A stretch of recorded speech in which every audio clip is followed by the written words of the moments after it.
तर कमेंट करताना जरा विचार करून कमेंट करत जावा, कारण प्रत्येकाची लाईफ सेम नसते किंवा प्रत्येकाचे विचार करणं पण सेम नसतं. तुम्ही जसा विचार करताय तसा पुढचा व्यक्ती असेल असं पण नाही ना. त्यामुळं जरा विचार करायचा की आपण जे बोलतोय त्यांना पुढच्याला वाईट वाटेल का नाही, या दुःख होईल का नाही, हे विचार करा. जर आपल्यालाच हे कोणी बोललं तर आपल्याला किती लागेल, कसं वाटेल, तसंच दुसऱ्याला पण वाटणार ना. त्यामुळं विचार करायचा, कुठल्या पण गोष्ट करताना ना विचार करा जरा. हॅलो नमस्कार, मी काजल तुमच्या सगळ्यांना स्वागत करते माझ्या एका नवीन ब्लॉगमध्ये. कशा सगळेजण मस्त मजेत आणि आनंदात असाल. तर आता 6:30 वाजायला आता, एक मिनटं, 6:30 वाजायला ते आणि मी स्वयंपाक बनवत होते. मला उशीरच झाला होता स्वयंपाक बनवायला, कारण ना भाऊ आला होता आणि त्यानं फोन घेतला त्याचा हप्ता भरायसाठी. तर यांच्याकडे द्यायला आलेला, मग त्याला चहा वगैरे बनवला आणि तो गेला. आणि तो गेल्यानंतर ना मी चहा पिलेली भांडी वगैरे गोळा केली आणि बेसिंगमध्ये नेऊन ठेवली आणि स्वयंपाक करायला सुरुवात केली. तोपर्यंत गॅस संपला.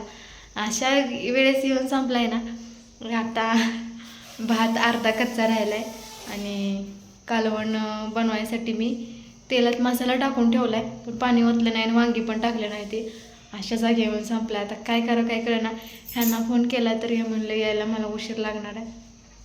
तोपर्यंत उशीर म्हणजे 8-9 तरी वाजणार आहे. ते त्यांनी सकाळी सांगितलं होतं. तर आता त्यांची वाट बघत आम्हाला बसायचं आहे. आम्हाला तर भूक लागली आणि सकाळचं काहीच उरलेलं नाही की आम्ही ती खाऊ म्हणून. तर काय कळलं, त्याला तुम्हाला दाखवते. ह्या बलाचा व्यवस्थित उजेड येतो, पण ह्या बलाचा अजिबात नाहीत, कारण हा घर आमचा घरचा या बल्ब हा, आणि हा आहे तो ऑलरेडी होता आणि जे पहिले होते त्यांचं आहे काम, घर मालकाचं आहे माहीत नाही, पण तो छान उजेड देतो बघा तुम्हाला. ते असा फ्रेश असा आणि ते जो झाल्यासारखं आहे त्याचं काम, तो दाखवतो मला. आणि सोनं माझ्या मागे हेड काढते.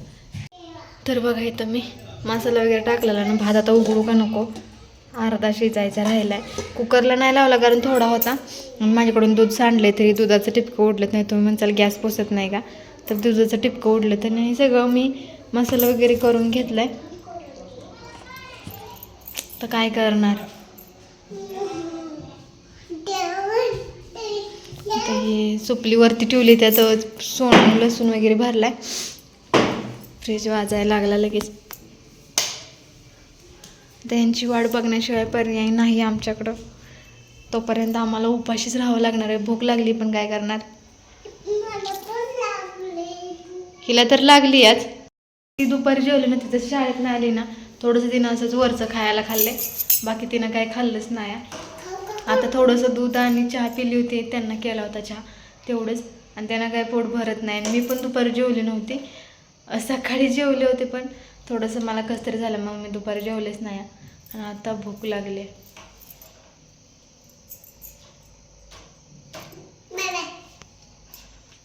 Bye bye.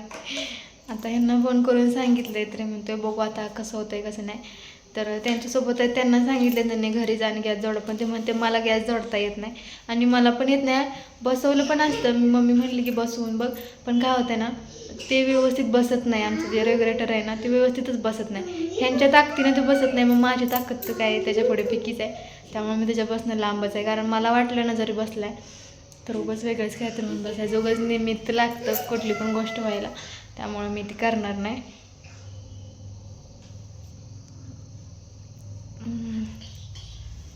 काय होते बघतो आता, त्यांची वाट कधी येतात कधी नाही. भूक लागली. आता दुकानात जावं लागलं आम्हाला. जर हे लवकर नाही आलं तर दुकानाला जावं लागणार. ते पण हे म्हणणार की नको जाऊ, ह्यांना लय आमची काळजी असते. दुकानाला म्हणलं का सोनं तयार असते, पण ह्यांना विचारलं ना जाऊ का दुकानाला, तर हे नाहीच म्हणणार आहेत, कारण मी कुठंच जाऊन देत नाही. कुठं म्हणजे कुठंच, रूमच्या खाली फक्त सोनूला आणायला आणि सोडायला एवढं, शाळेत पाण्याला पण नाही आणि कशालाच नाही. फक्त स्वतःला रूममध्ये कोंडून घ्यायचं.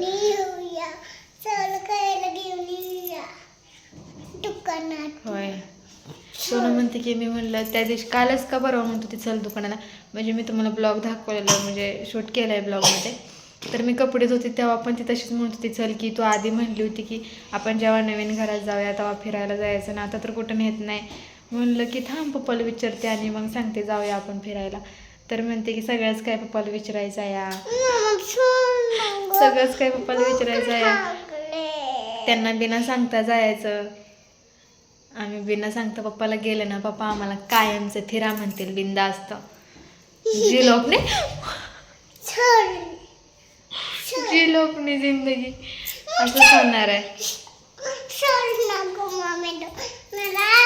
कारण त्यांना बिना विचारता कोणतं काम करायला आवडत नाही, कोणतंच. भिवू नकोस. चला असू देत, बघतो यांची वाट. आलं तर आलं, नाही तर मग पाणी पिऊन शेव खाऊन झोपायचं. कारण हे काय काहीतरी करू. मग आता कच्चा भात खायचा दुधासोबत, नाही तर दूध प्यायचं नुसतं. दुकानच नाव काढलं का तयार असत्या. चलो लाईट बंद करते कोणती तरी. आता तिकडे तर नाही जाणार मी, तिकडचीच लाईट बंद करते. जेव्हा आम्ही हॉलमध्ये असतो तेव्हा किचनची लाईट बंद असते, आणि जेव्हा आम्ही किचनमध्ये असतो तेव्हा हॉलची लाईट बंद असते. बचत हो, दुसरं काही नाही.